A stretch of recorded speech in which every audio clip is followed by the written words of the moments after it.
Thank you to Politics in the Pub for inviting me to come to speak to you this evening, and thank you to the Australia Western Sahara Association for suggesting that I come up for this occasion. My principal experience has been with other organisations, other countries, but I've been involved in a number of movements, a number of struggles for independence in different places over many years. And there are strong parallels between those movements and those experiences and that of Western Sahara. As you've just heard, Western Sahara is illegally occupied under international law. The human rights situation in Western Sahara, the occupied area, is very poor. The Sahrawi people are made to feel alien in their own land. And of course, a significant proportion of Sahrawi people do not live within the occupied territory, but in the desolate and remote southwestern corner of Algeria near the border. I've been to those camps, and you could not imagine a more difficult and harsh environment in which to try to survive. They've been there now for almost 40 years. And when I visited last year, they were telling me that they're getting really sick of it. There's no water. All the water that is there has to be brought in. There's no food. You can't grow anything. It is the edge of the Sahara Desert. And it's not the romantic sand dunes type Sahara Desert. It's basically fairly flat and rocky. But it is as desolate a place as I've ever seen in my life. And we now have 2 generations of Sahrawi people who've been born and grown up in those conditions. So frustration is growing. As Kamal has pointed out, we're coming to what might be a critical juncture in this particular issue. And I say that because we've had Ban Ki-moon, the UN Secretary General, say that Western Sahara is an occupied territory. This has led to the expulsion of the UN presence there, with the exception, I think, of a couple of people. But what it has said, what it shows us, is that whilst Morocco had committed to a referendum many years ago, it is not now intending to go down that path at any time. It has essentially said, we are not going to participate in a UN brokered process as they had originally agreed. Essentially, the pressure is off. They've managed to play a stalling game now for decades. They've been successful at it, and they've left now a situation where they've said, the Moroccans have said, we do not want the UN involved. We are not going to give up this territory. We are not going to have a referendum. We are not going to abide by any of the international principles. And we don't care what our friends, what the other African states say. They're not exactly friends. So this leaves us in a position where I think the Polisario Front is facing some hard choices, which Kamal has alluded to. When one looks at this situation or a situation like this, there's always a range of possibilities. And one of the possibilities is that the Sahrawi people could say, after so long a period of time without success, perhaps it's time for us to give up and just make the best of a bad and unfair situation. I'm not suggesting that I endorse that view, but I'm saying that on a scale of possibilities, that has to be one of them. And indeed, there are some Sahrawis who have adopted that position. Not many, as a minority, I think, a very small minority, but they have actually gone over to the Moroccan side. That's tragic. In East Timor in 1999, I was there during the referendum. 21.5% of the registered population voted for staying within Indonesia. So in a similar way, they had been bought off. They had basically decided that regardless of the legality of the situation, that perhaps they were better off staying with the occupying power. And I don't know what the percentage is in occupied Western Sahara, but I would imagine it's something less than that. But of course, there's always going to be a few people who will be persuaded to change their minds. They will be bought off. So that's one scenario. Another scenario is that there's international pressure, that there's negotiations and that the Moroccans allow an act of self-determination. Now, I think realistically any chance of that happening has come and gone. That possibility which was promised, that promise has been broken, and that is now receding into the distant past. With the expulsion of the United Nations from Western Sahara, there clearly is no appetite within Morocco or amongst the Moroccan government for adjudication. So the Sahrawi people are then left with another alternative, another path, and that is a return to conflict.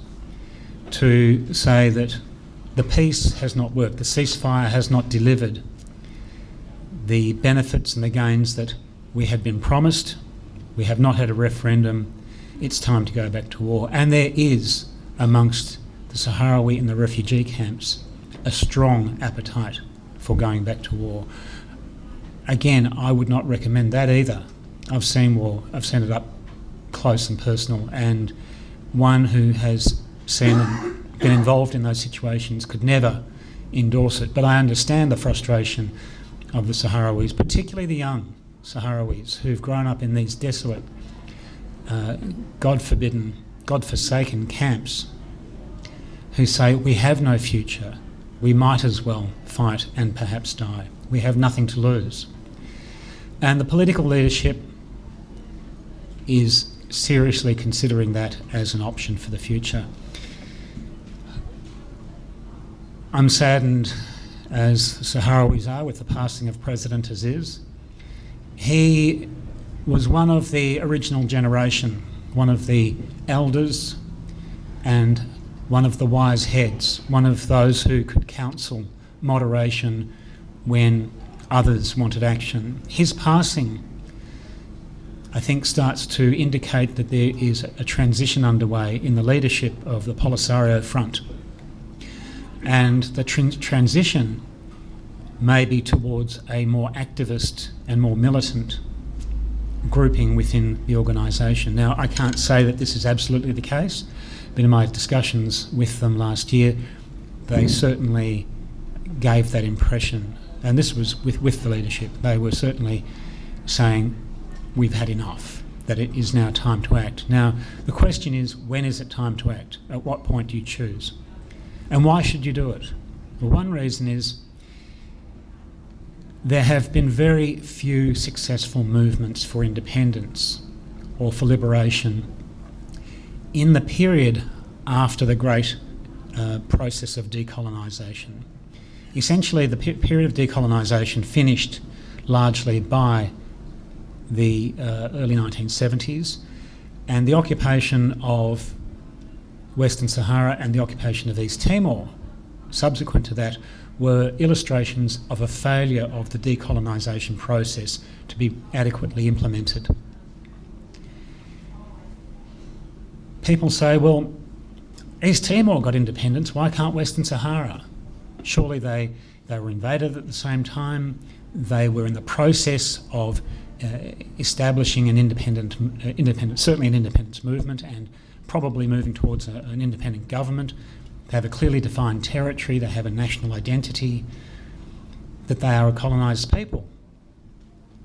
And that's absolutely true. The difference is, and they're both recognised under international law as occupied territories, and this is a critical factor. A lot of people ask why West Papua is not given the opportunity for a referendum as was East Timor. The simple answer is, under international law, it is not recognised as an occupied territory. The United Nations supervised a so-called referendum in West Papua in 1969 and sealed its fate, if not permanently, at least for the foreseeable future, but that's another story. East Timor was able to get independence because of a combination of factors. It maintained a resistance movement, and I think it was Janana Gusmao who said, to resist is to win. Whilst you maintain a resistance movement, you show your continuing opposition, even though Falantil, the East Timorese guerrillas, had been reduced by 1999 down to about 120 or so members left in the hills. They were and I went to visit them at that time, and there were very few of them. They were struggling to survive. They were just hanging on. But their mere presence indicated that there continued to be a resistance. Now, the Polisario Front, I've got to say, is vastly better equipped and armed and organised. It has significantly greater numbers. It has a substantial standing army which could inflict very serious damage on the Moroccan forces quite quickly if it chose to do so. That would have one of two consequences. One consequence would be, at a time when the world is increasingly worried about political instability, not least of which is in the Middle East and North Africa, many countries would find that act to be deeply disturbing. On the other hand, it could create a crisis. It could force the issue whereby a number of countries decide perhaps it's time to act, that in order to break this crisis, to resolve this crisis, that we have to intervene. And this might force the hand of the United Nations Security Council, as it did with East Timor in 1999. But you have to have a crisis in order to achieve that. In 1999 in East Timor, the crisis was multifaceted. Indonesia was undergoing a financial collapse. The economy had been hollowed out by corruption. Suharto was clearly coming to the end of his tenure as president. Money was flowing overseas, principally to Singapore, in vast quantities. And when the Asian financial crisis hit and the international money market looked at Indonesia, they said, goodness gracious, this place is not just morally but financially bankrupt. And it caused a crisis within Indonesia. It forced Suharto's resignation, and it led to the appointment of an interim president who said, in order to appease the international community, I will offer them something that they have been asking for. And what they've been asking for was a resolution to the human rights problem in East Timor, not necessarily independence. While this was going on, Portugal had been the former colonial administrator, had been advocating in the UN on behalf of East Timor. So you have an advocating country in the United Nations, you have the United Nations itself looking at this situation and saying, we're in a position where we can act. You have the occupying country in a state of crisis. You have the functional deposing of the leader of the country, and you create an opportunity, and that opportunity was taken. Some people, we had this discussion before we came upstairs, some people think that then Prime Minister John Howard's letter to then President Habibie had something to do with East Timor's independence. I can guarantee you it did not. Portugal and the United Nations and the Indonesian government had already reached an agreement in principle prior to that letter being written, which would advocate for some type of act of self-determination. They hadn't worked out what it would be, but they had agreed in principle by early December 1998 that would happen. The Australian Department of Foreign Affairs understood this, and they recommended to John Howard, mate, maybe you should write a letter so we don't end up backing a position that even the Indonesians no longer support, and that is of occupation. So that's what produced Howard's letter. In the case of Western Sahara, we do not have a collapsed economy.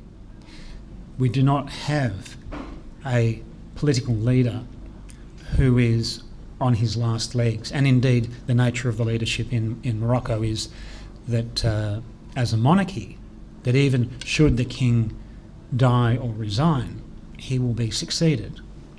So there is a self-replicating system in place. In Indonesia, there wasn't.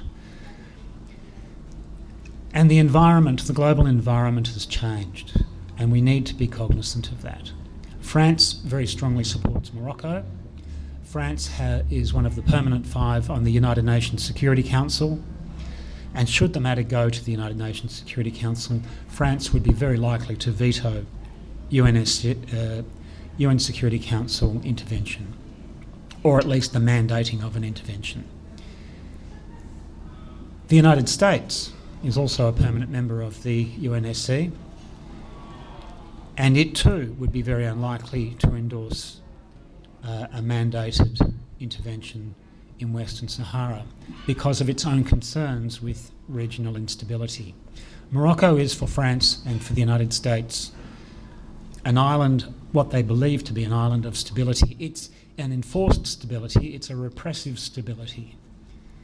It's a type of stability that's achieved through the repression of a population, that's achieved through the abrogation of human rights, but it is a stability of a type. And the United States and France, I think, would be reluctant to see that stability weakened. So where does that leave Western Sahara? Where does it leave the Sahrawi people? Where does it leave the Polisario Front? Well, it leaves them with difficult choices, and they're choices that only they can make. Sometimes people ask me, what can we do about it? We can advocate, we can talk, we can write to our politicians, we can pass motions. The Labor Party at its last national conference did actually agree to recognise the illegal occupation of Western Sahara. That will only have any value if Labor wins the next election, and I'm not entirely convinced that necessarily will happen. And of course, governments have, or I should say parties have, a history sometimes of having policies when they're not in government and not necessarily endorsing those policies when they are. So I don't hold great hope for there being an externally brokered solution through the actions of distant governments or distant members of civil society. The answer really is in the hands of the Polisario Front itself. It has to make and it will make a decision, I think, fairly soon about which way it wishes to go, what it sees as its most viable option for the future. Does it acquiesce? Does it say, 40 years, we haven't made any ground, it's time to give up? Does it say, we hold on, we wait in the camps, we continue to survive, to struggle to survive, and maybe one day that we can't predict, but maybe one day in the future there will be an economic crisis in Morocco, maybe there will be a crisis of political legitimacy, maybe that opening will be created, and maybe then we will have a chance. But of course, who's advocating on behalf of Western Sahara? Unlike East Timor, the former colonial power, Spain is not. Spain is acquiescent in the Moroccan occupation.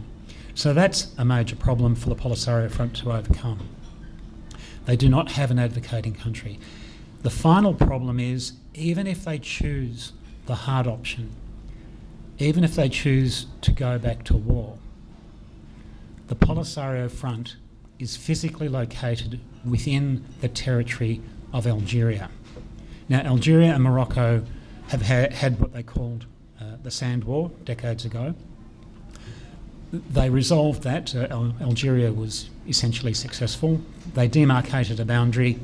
Relations between the two countries have been difficult for many years, but in the last few years they have started to ease. And you can now cross the Algerian-Moroccan border, which up until fairly recently you couldn't do. So the big question is, whilst the Algerian government supports the Polisario Front, does it want to endorse the Polisario Front going back to war, and by so doing, in effect, endorse that? Now, if Australia had a neighbour that was housing an enemy of Australia, and that enemy of Australia attacked Australia, the Australian government would say it's not just the people who are attacking us who are our enemy, who are responsible. It is their sponsoring organisation, their sponsoring country, in this case Algeria. So Morocco would identify Algeria as the aggressor. So the Algerian government is also going to have to be a very significant part of any possible resolution. And they may not wish to put themselves in a position of being at war with Morocco over the fate of some hundreds of thousands of functionally stateless people. They may choose it, But at this stage I wouldn't be counting on it. And one of the reasons why I wouldn't be counting on it is because countries do not go to war lightly, and they especially do not go to war at times of heightened instability, particularly within their own region. As of today, parts of Morocco are unsafe. Parts of Morocco, Algeria unsafe. Parts of Algeria can't be traversed without a military convoy.